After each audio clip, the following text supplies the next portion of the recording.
Let's go to some of the basics. Let's start out with acupuncture first, since I know that you've been doing this for a while in terms of different areas of expertise that you have in your own practice. Tell us a little bit about just the very basics of acupuncture. Some of our students, maybe they've never even had an acupuncture session. Maybe acupuncture, they've heard of it, but again, they don't know too much about it. So talk to us a little bit about just some of the basics. What is a meridian? What is a channel? What are the 5 elements? Just give us some of those basics. Well, acupuncture is an integral part of traditional Chinese medicine, which dates back over 5,000 years ago. It is a medical system that is one of the most ancient systems, and it incorporates qi, which is the vital energy or life force. And the acupuncture is very fine needles inserted into specific acupuncture points that help regulate the flow of that qi. It can be used for pain, for digestive issues, for chronic disorders, for anxiety and depression. It regulates the hormones through the nervous system. So the needle sends a message to the nervous system and to the brain to get the body back into balance, reach homeostasis again. So it releases the endorphins. It enhances the immune system. It regulates the hormones and the digestive system in a very natural way. So basically what it's doing is it's just enhancing the body's natural self-healing abilities. Talk to us a little bit about the meridians. I know that, again, I'm not an acupuncturist, as the students know, but I have taken a lot of acupuncture myself over my life. And so I'm always fascinated when I hear different practitioners talk about meridians and how the meridians are affected based on, either a needle or pressure or even a laser. Talk to us a little bit about the meridians and how they work. The meridians are energy pathways that we have throughout our entire body. The head, the trunk, the legs, and the arms. We have 12 regular meridians and 8 extra meridians. Each one of these meridians represents and corresponds to an organ. Whenever there is a stagnation or the energy, the qi is stuck in that area, that's what causes illnesses, pain, disharmony in the meridians and the organs. The meridian system is a system of channels.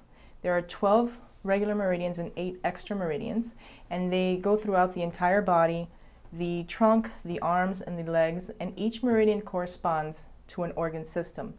When any of these organ systems are out of balance, they'll manifest in the meridians, and vice versa. If there's a problem in that area, it could indicate that there's a problem in the meridian system, in the organ system and the meridian system. So selecting points on the meridians is a very important way of treatment for diagnosis, and depending on the diagnosis, that's when we select the acupuncture points that are indicated for that diagnosis and that treatment.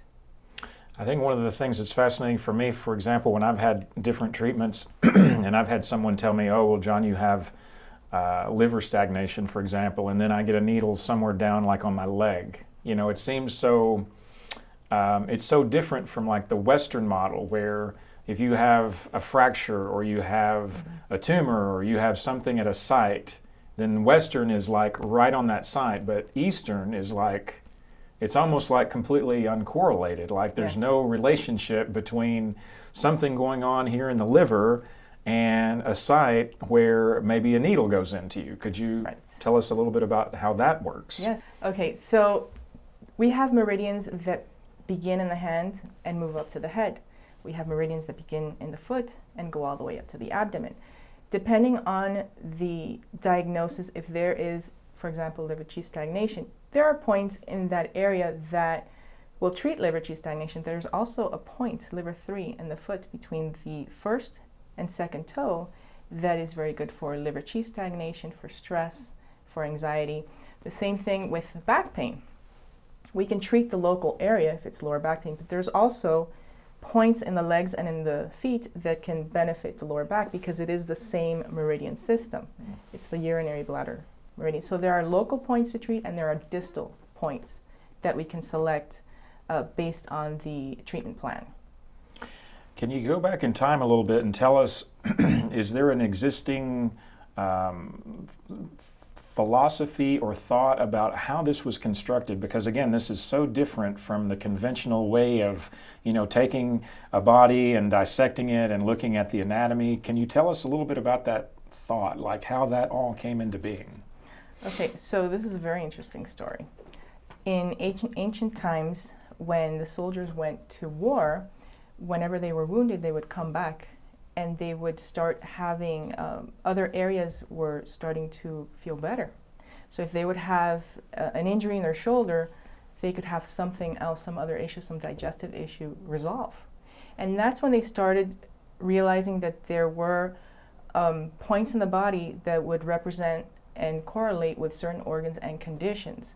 So throughout the centuries, they realized that the body is seen as a whole and not in parts, like in Western medicine. So the diagnosis, when you look at a patient, you don't only see the spleen or the liver or the kidney, you see everything in relation to the other. All of the organs affect one another, they're interconnected, they're interrelated. Movement or illness in one organ can affect another. The same thing with the meridians. If there is pain in the kidney area, there could be problems with the kidneys. And there are meridians that cross along that area, so that is how we select the points depending on the diagnosis and the symptoms. Fascinating. I know there have been some functional MRI studies showing the effect of putting a needle in somewhere and then blood flow to the brain. Can you talk to us just a little bit about maybe functionally what is happening when you stick that needle in here? What physiologically or biochemically, what is, to your knowledge of the science today, what is going on when that happens? Well, MRI and PET scans have shown that there are points that are stimulated in the foot that are for eye disorders, and they are affecting the visual cortex of the brain. Wow. Also, that reduces the endorphins and regulates the hormones.